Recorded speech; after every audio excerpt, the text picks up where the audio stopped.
सलग दुसऱ्यांदा आज वांद्रे रेल्वे स्थानकावर भाजपचे नेते किरीट सोमय्या यांनी भेट दिलेली आहे आणि या संपूर्ण कारवाईची पाहणी केलेली आहे।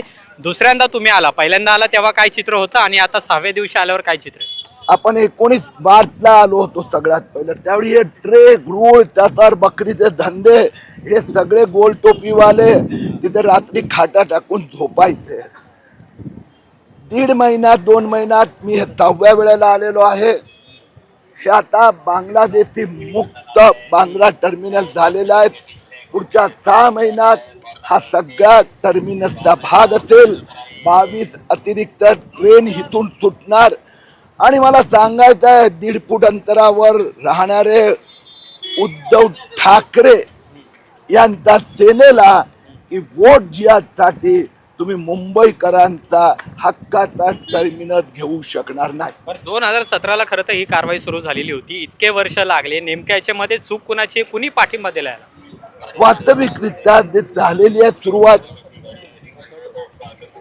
ते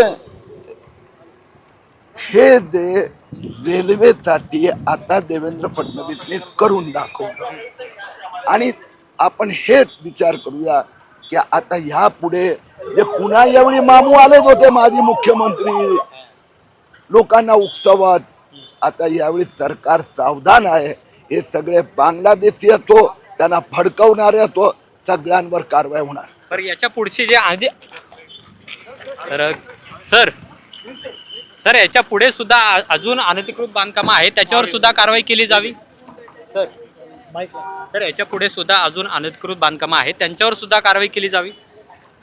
आता जसे तिथे गरज पडणार तसे तसे कारवाई होणार, सगळीकडे होणार। मुंबईमध्ये किरीट सोमय्या होते, त्यांनी सलग दुसऱ्या वेळा याची पाहणी केलेली आहे आणि उद्धव ठाकरेंवर त्यांनी गंभीर स्वरूपाचे आरोप केलेले आहेत। इतके वर्ष जो पाठिंबा दिलेला आहे किंवा इथल्या ज्या रहिवाशांना सांभाळलेला आहे ते या महाविकास आघाडीच्या नेत्यांनी सांभाळलेला आहे असा आरोप सुद्धा त्यांनी केलेला आहे। आणि आज किरीट सोमय्या यांनी या संपूर्ण परिसराची पाहणी केलेली आहे आणि आता हा संपूर्ण परिसर मोकळा श्वास घेईल अशी सुद्धा प्रतिक्रिया त्यांनी दिलेली आहे।